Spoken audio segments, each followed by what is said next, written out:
Hello and welcome to Peggy's Tropical Garden, coming to you from the Florida Keys with a houseplant tag and repotting.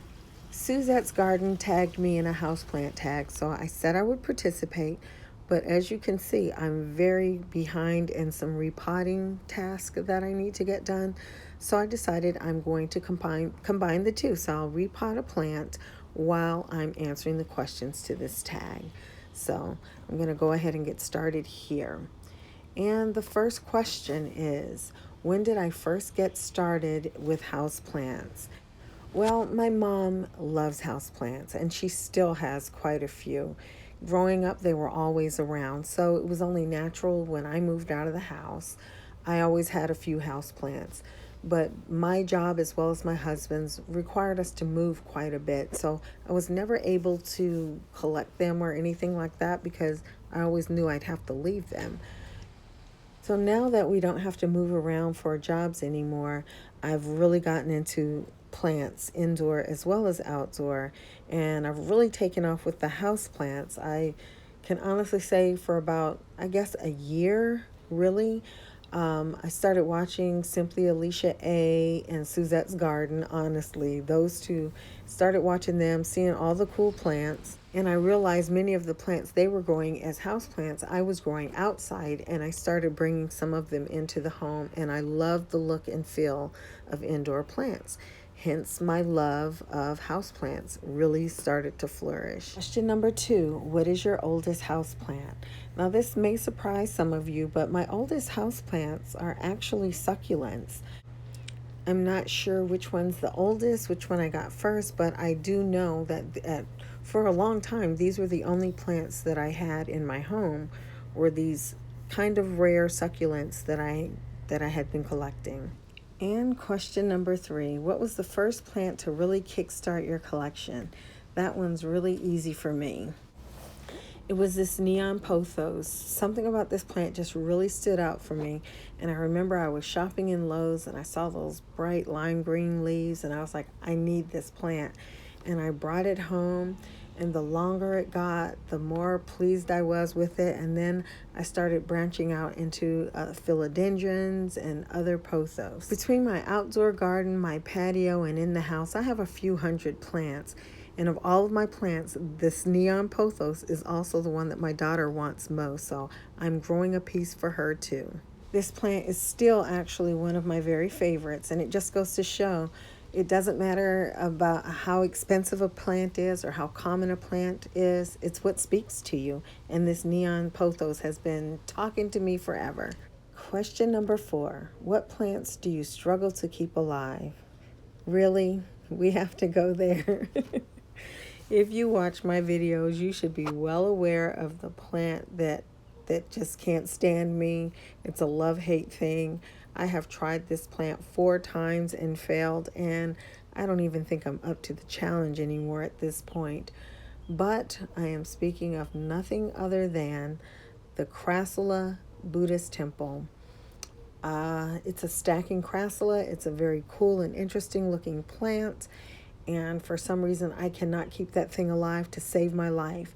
And I'm good with succulents, and I'm good with orchids, and I have tropical plants, and I have all kinds of things, and I don't have a problem with, I can't even think of anything that I really have a problem with other than this one. And question number 5, what is the biggest mistake you made with a plant? This is another one that's easy for me.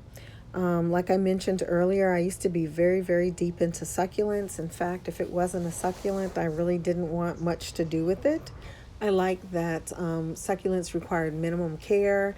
I only had to water them once every blue moon, and there's my problem. Now that I'm doing more house plants, I tend to underwater my plants, and I'm trying to do better, but it's just, I guess, a thing I'm concerned about overwatering, and you water succulents so little that I tend to water my house plants the same way. And next thing I know, one minute a plant's doing fabulously, the next thing you know, you look at it and it looks like a little dried up raisin. So that's my biggest plant mistake. My biggest house plant mistake is underwatering. And question number 6, what was the most expensive plant you've bought, And is it still alive? That's an easy one. I just purchased this plant recently. It was the Rhaphidophora tetrasperma that I paid $45 for. And I did a video on that, the one with the philodendrons and Hoyas.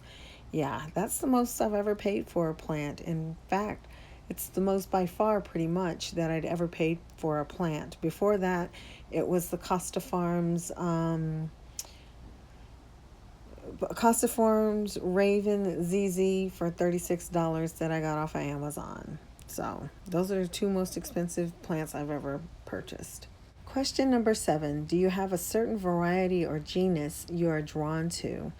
And I'd have to say yes. I find that for now anyway, I'm really drawn to the philodendrons and Hoyas.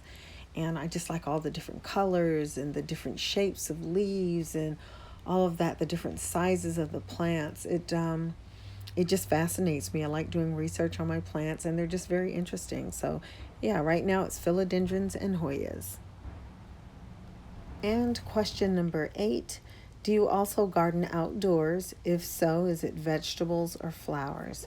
Well, I'm Peggy's Tropical Garden. I have a outdoor tropical garden with a cactus and succulent bed. I have bromeliad beds. I have lots of orchids. I have lots of desert roses. Yeah, definitely have a garden outside that is constantly growing, and I enjoy it very much. It's my happy place for sure. And question number 9, what is the coolest plant in your collection?